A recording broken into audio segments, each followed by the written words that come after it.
Hello and welcome back to Decoy Plays Kerbal Space Program. I've got it on the pause menu here because we're very close to having to do some funky stuff. Let me just show you what we're driving around. We're driving this thing around, which has got a whole bunch of solar panels on it, and you'll see those here soon enough. We're on our way to a rendezvous with our space station here. Space Station Mark II, which has been named and given a new icon. And yeah, so basically what I ended up doing in my non-recording time was just getting a bunch of practice, really. Let's see, set as target, there we go. That's actually not half bad. Okay, we need to set this up fairly quickly before this gets out of hand. But let's see, whoa, or am I completely wrong? I am completely wrong. Alright, so that's going to be way ahead of me by the time that actually happens. So let's go ahead and delete that. Add a maneuver. Can I do it like this? Is that going to be any closer? No, not really. Okay. Siamuski. Let's see what happens if we do this. Is that going to give us any possible leeway with regards on how this is going to play out? Oh, you know what? That's not too bad. No time, 2 minutes. Okay, we got 2 minutes to try to make this work as best as we can. Let's see. Separation. That's, you know what? I'll take that. That's really good. Okay. So yeah, basically I've just been figuring out how to get this to work, and I've successfully built a new space station from the ground up. We'll look at it here whenever we get closer to it and rendezvous with it. I've already put one of these on there, so this is going to be the second one just to kind of balance it out a little bit. And it's a little ridiculous. This is kind of way more than is required of what we're trying to accomplish here, admittedly. So it's a little fun, let's just say. Let's leave it at that. Why has it got to be anything other than fun?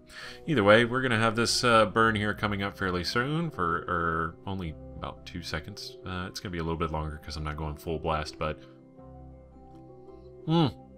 I also have coffee I want to drink, and I also figure I'll take this time really quick to apologize for any sound issues maybe catching during this series.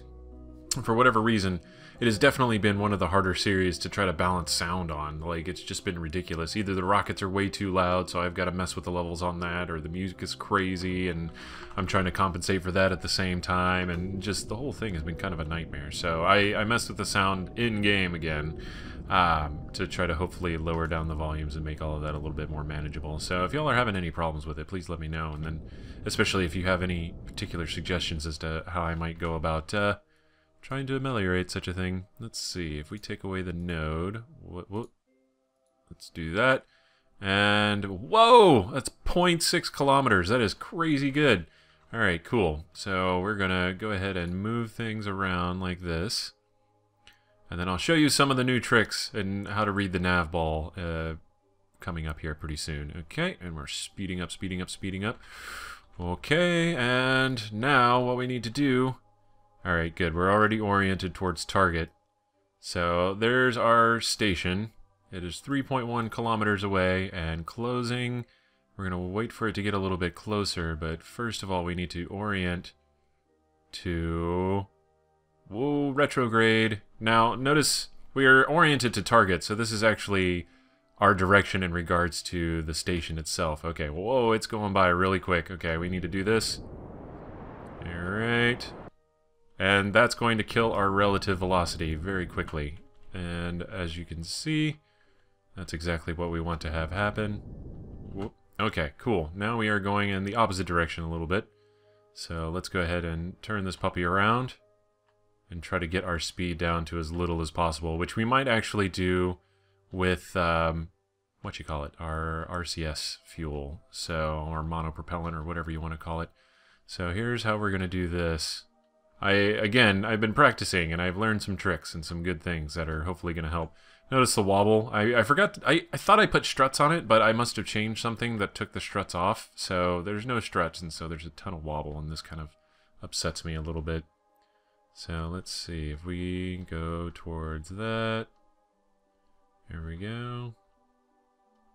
And as you can see, this is actually really good for fine-tuning our speed adjustments here. And you can see retrograde is going nuts because it can't decide. Once you get closer and closer to actually having no like relative speed going, then it just goes totally bonkers. Okay, let's point towards it, and then we're going to very gently push ourselves.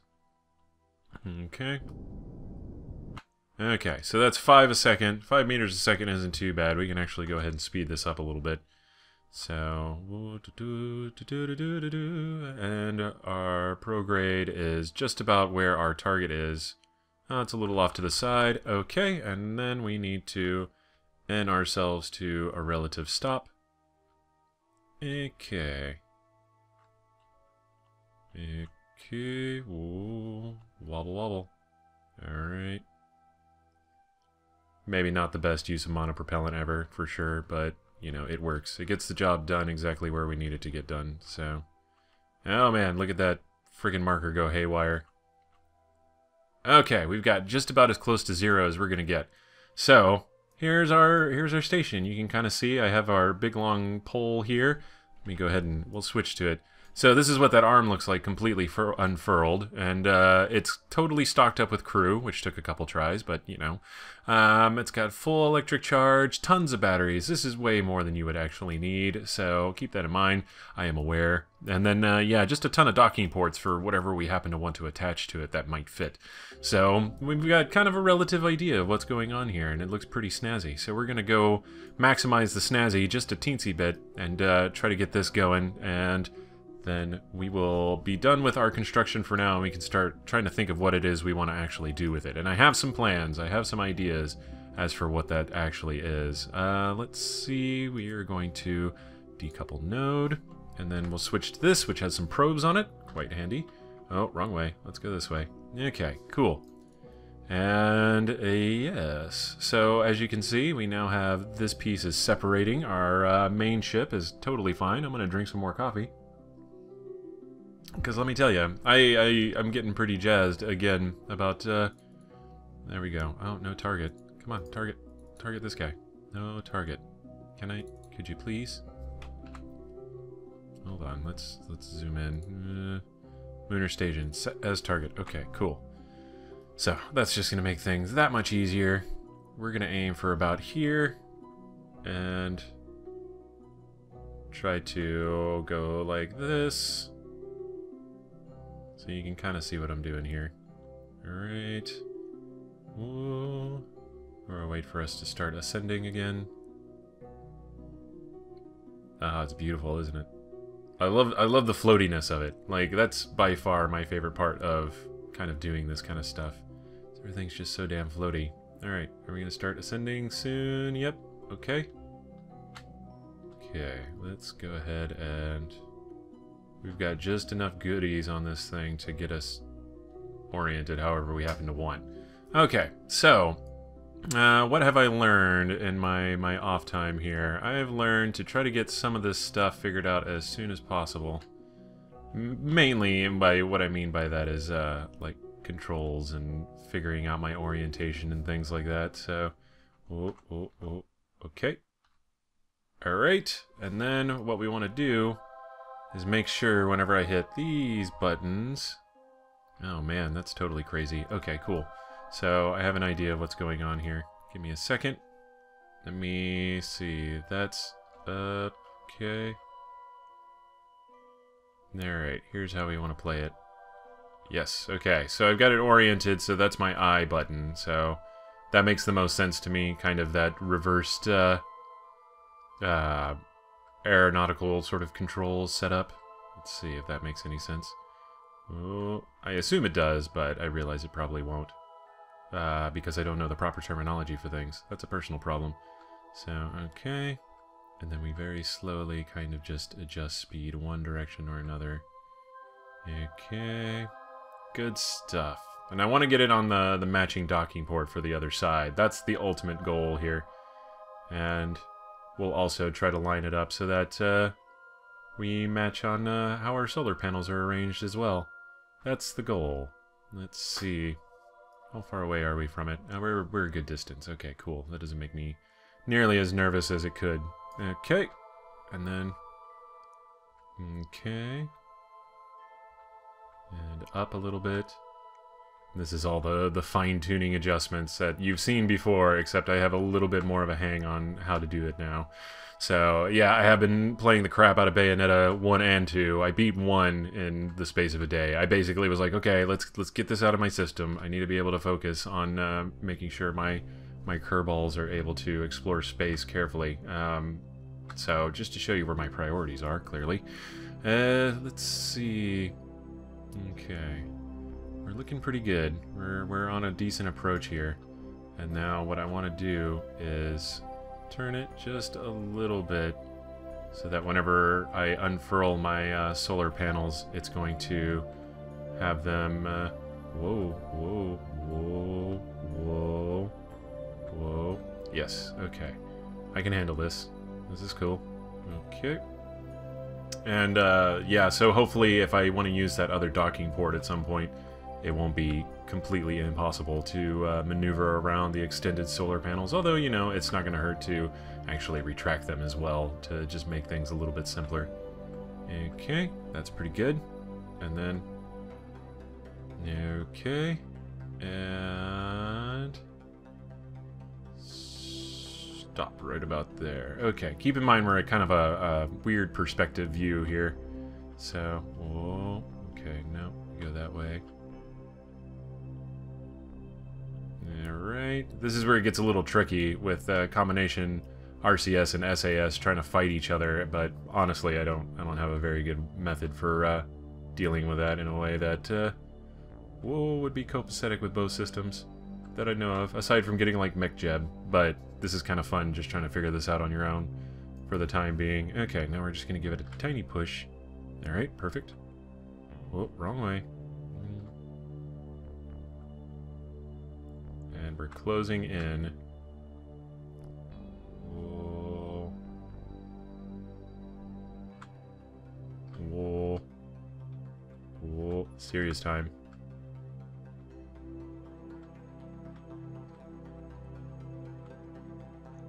Alright, I think we're gonna just barely nail it. Oh yes!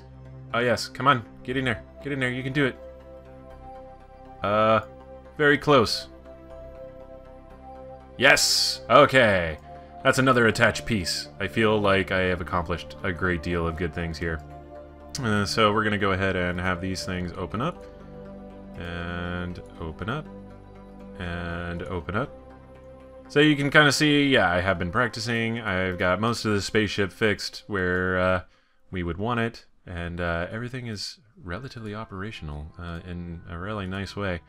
So this is the new Lunar Space Station. Now, what are we going to do with this? One of the things I found out in the process of trying to put this together is whenever you try to do science with it, it actually just processes it so that you get more information from transferring, or like actually, you know, sending a telecom on it. I'm mixing up my words here because I'm so excited about these extending panels.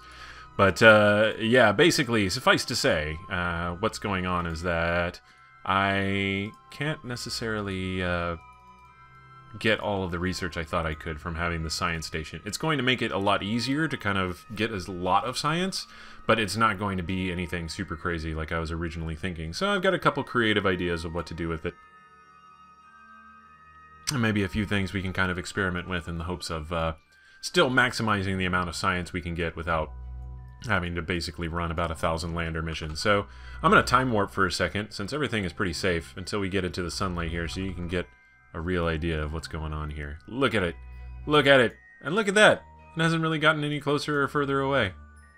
We're doing really good on our arrangements here, which I rather like. So, yeah, as you can see, this is it. I mean, this is our space station. What did you expect?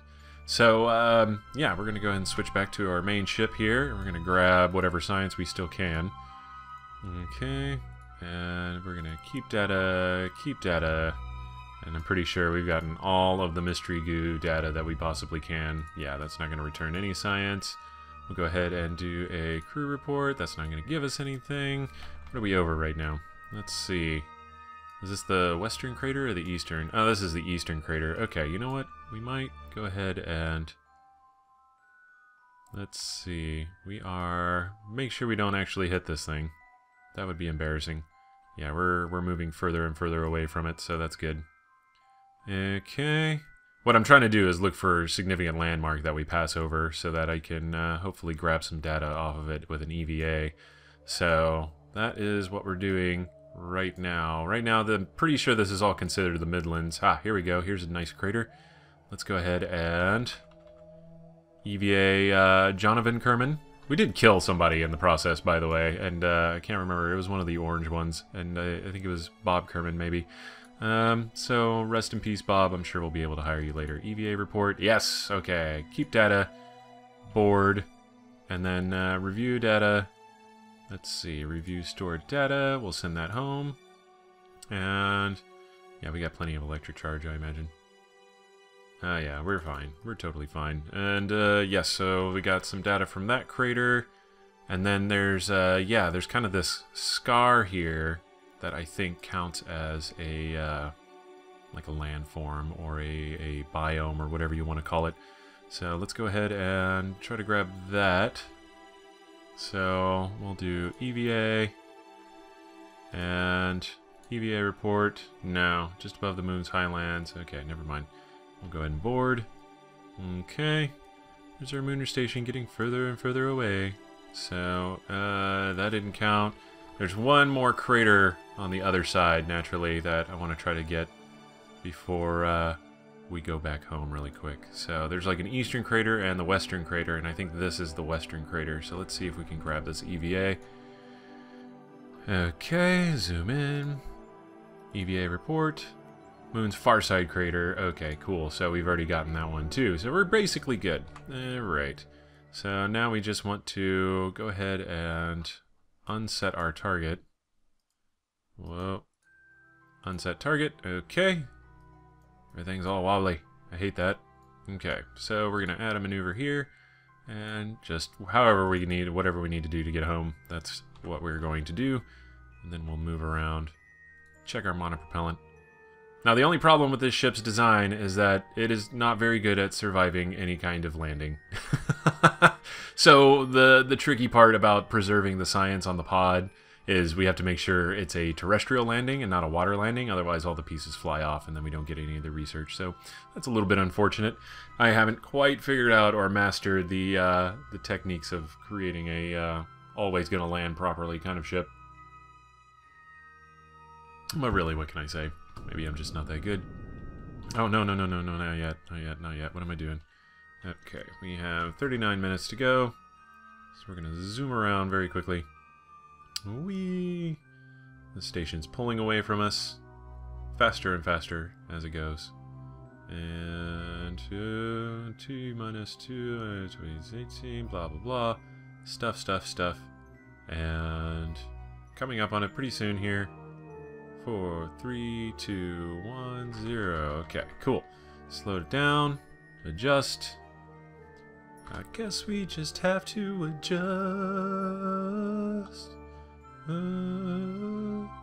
Sorry. I like one of the few Arcade Fire songs I'm really into. I liked them for a little bit, and then I realized they kind of depress me in the same way that the Flaming Lips does. Like, I don't know if that's in their intention to be kind of this existential punk. I don't know what you would call it. I just know that whenever I listen to Arcade Fire and the Flaming Lips, the same sense of, like, mortal dread comes over me for some reason. So they're just really good at that. They write a lot of songs to that sort of tune, I guess you could say. Man, we really went out there on that part of the orbit for sure. Okay, we're gonna get the periapsis. Alright, turn it around. Shrink that orbit to super low sizes, and hopefully... Last time I came home from the moon, I actually got caught up, and I was going to try to like land naturally where everything slows down, you get a nice circular orbit around Kerbal, and then land from there, and the moon caught me and just threw me straight into the ground in Kerbal, and I was like, okay, whatever, fine. I tried my damnedest to do things the proper fashion, and what did I get for it? I got thrown into the ground anyways, and I didn't feel like fixing it after that point, so... Okay. Moving it on down, down. And... Ooh, stop. Okay, we're gonna just slowly adjust ourselves down to about 55 is fine. Totally works. And then we're going to... Ah, see, it did it again, you jerk. It did it again. Man, oh man. Okay, let's see if we can actually fix this. I'm a little curious now. How much fuel do we have? We don't want to fix it too much, otherwise we won't actually be able to land, and then it'll be kind of embarrassing. So, okay, we'll hit prograde here, and then just... Is that doing what I want it to do? No? Okay. Let's try... What if we turn to the outside angle here? At least what I think is the outside angle. Nope, that's not doing it. Okay. Well, you know. What happens if we fire retrograde? Because I keep seeing the apoapsis grow, which just means we're hitting the ground harder and harder, so that's clearly not working the way we want it to. Okay, apoapsis is shrinking. That's cool. Is this...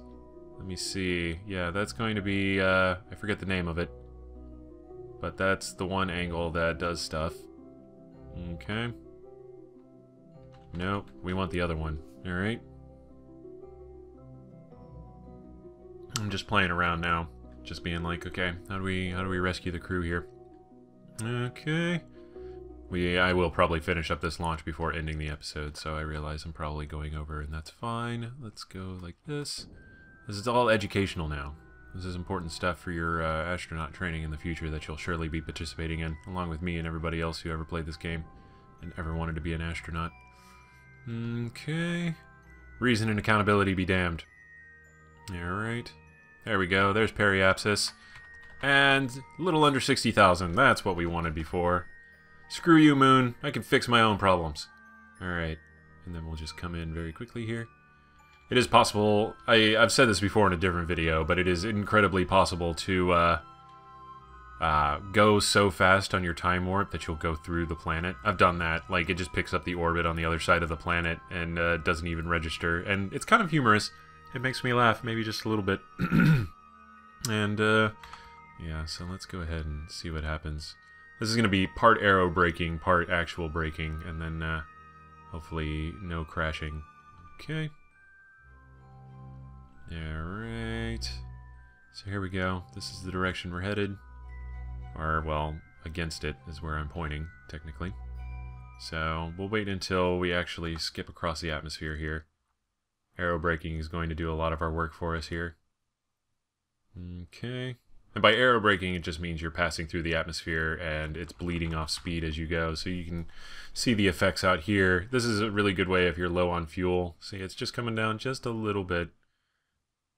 I mean, it's definitely not a bad rate of descension here, but we're going to wait until apoapsis stops losing height here, and then we'll actually fire the rockets to try to get that lower. So we'll see what that actually does. I'm a little curious. Okay. And are we in the atmosphere still? I guess technically we are. Alright, yeah, it stopped losing. Alright, cool. So we will just fire now. Not too worried about running out of fuel because we are within the atmosphere here. That's exactly where we want to be. And so we're just dual aero braking on both sides of the planet here, basically, is kind of the plan. Okay. Carbon apoapsis. Okay, so there we go. Apoapsis. Periapsis is 18,000, which means we will be coming in for a landing here if we're not too careful. So, again, just playing, trying to see if maybe there's a way to lower apoapsis. Yeah, if we point straight down, that's going to adjust our orbit, kind of like a hula hoop, and push apoapsis over to the side and bring up periapsis. Oh, we're out of fuel. Okay, that's totally fine. Let's go ahead and we will separate. Hooray! And then we will jet off from that other piece so it doesn't accidentally bonk into us. That would be upsetting. Alright, cool. So now we just time warp around very quickly. Wait for us to start descending. Oh, yeah, it's already flying away. That little bit of RCS really totally changes everything. Now, I'd said that whole thing about doing a water landing, and now I realized I might have kind of screwed myself for that. But, you know, no big deal. We'll see what ends up happening. Here at the 23 mark and counting. Whatever. And then, yeah, next episode what we're going to do is try to put together what I think will be pretty good for lunar probes. So my definition of probe is just thing that gets science from different landscapes and structures and then flies right back to the ship, so beam it back and or stay docked so that we can cause it to, what you call it? Oh, you know what? We might make it to land anyways. Let's see, we'll see what happens. This is Beta's breath time. Not necessarily serious time, but hopeful success time is what this is. And is that... Are we about to land at... No, that's not the right peninsula. For a second I thought we were actually going to land at the Space Center, which would have been pretty phenomenal. In my opinion, at least. Alright, here's where we start bleeding off the tunnel. Whoa, okay, that's right. We're on physics warp, not necessarily time warp. Alright, okay, and then we will do that a little bit. It's not going to do a whole lot for us, but it might make a huge difference here as we start approaching land. I want to try to hopefully make that happen as much as possible. So we got a ton of monopropellant, so it's not a big deal if we try to waste it for real. Like, seriously, not a big deal. I might continue drinking coffee. Absent-mindedly somewhat. Alright. It is affecting our speed, just barely. I'm hoping maybe, let's see, let's just do time warp in this number. It's a little risky. This is definitely one of those things where if you're not careful, then the propulsion from your jets could potentially... Oh, wow! That was kind of scary. That was a lot closer than I expected. That was only like 200 meters away. Woo! Yee! But at least we know that we're actually losing speed, and what we're trying to accomplish here is indeed working. So, yeah, that was... I have never had an experience so frankly terrifying and near missing like that before. So here we go. As long as we can actually bleed off enough speed. Oh yeah, look at it. You can see it go. We'll land right on the coast and maybe get a dirt sample from the desert finally. Yes, yes. It's all coming together according to plan-ish. Sort of plans. But yeah, here we go. As you can see, we've got our re-entry fires are starting up here, which is fine because we don't have to worry about re-entry yet. They haven't added that to the game. I have no interest in deadly re-entry just yet. Yeah, let's go ahead and orient this a little bit better so that while we're trying to bleed off speed, it makes a little bit more sense. No, that way. There we go. Okay, bleeding off more speed, more speed, more speed, more speed. Okay. There we go. And as soon as we enter the thick of the atmosphere, we'll just shoot off our parachutes and then let it go from there. So we should be fine. I've got 3 parachutes attached to this. I could probably stand to attach another one, but you know, whatever. There we go. Womp. So our capsule can endure a lot more abuse than our science things can, so that's why I kind of have no problem with it going nose first here. Since that doesn't seem to cause a whole lot of problems in the big scheme of things, so... yeah, it doesn't give me the stats on what it can actually survive. Okay, can we turn off these 2, please? Thank you. Alright, we don't need those firing anymore. We are free to land wherever we like. We can kind of wobble back and forth a little bit and maybe cause some mischief, but... Oh man, this episode is definitely going on a bit long, I realize. So let's go ahead and try to speed it up a little bit. I did this before, and all the parachutes ripped off whenever they open, so that's why I'm kind of resistant to the idea of keeping them open the whole time. Okay, there we go. I was getting a little nervous. I was like, you know, you can open anytime you want. You know that, right? Okay. Let's go ahead and, again, continuing to be careful. No snafus. And... Oh. Where's my shadow? There it is. Okay, we're about to hit the ground. And everything should be fine, hopefully. Cross your fingers. Yes. Oh, well, pieces of it flew off, but that's totally fine because our, as long as our science survived, which it did, I don't care about the docking port on the end of the nose. Docking ports apparently aren't that tough. So, let's EVA. And, let's see, can we do an EVA report? Yeah, we can. What's up? Alright, and then, let's do, can I take a EVA report here? Cancel, okay. Fine, we'll take a surface sample. Yeah! I fully accept this. Grab, and then climb up. And... board. Sweet! So we'll recover this vessel. Let's see what we actually got from all of that. Not much, I know that. Now there's 89. Cool. Next, from Kerbin's Mountains, flying over Kerbin's Mountains, recovery of a vessel. Our orbits around the moon are now worth nothing. How sad is that? So basically that means we can start sending more probes with less guilt. And then we'll go pick up our other piece of debris. Let's see, Lunar Lander, Interplanetary, Duna Recon, debris, Power Bay Launcher debris. This is orbiting? Yeah. I cleaned up a bunch of stuff, so like most of our debris is gone now. I kind of wanted to keep it in the one hand, and then... Oh, not fly, dang it. Hey everybody, let's be science. Have you ever been science before? Have you ever been so science you thought you were a space pod? Okay, let's recover the vessel before it gets too far in there. But anyway, so this has been Cardboard Decoy playing Kerbal Space Program. When we come back, I'm going to try to design something crazy. It may or may not work. If it does work, that'd be great. If it doesn't work, then oh well. And that's another, you know, roughly 20 science there. Well, no, it's exactly 20 science. Nice. So we still get materials stuff. Mystery goo observation is worth nothing. Materials study near the moon is still worth some stuff. So that's good. Okay, cool. But anyways, I hope you've enjoyed. If you have, please like, comment, and subscribe. And I will see you next time. Have fun.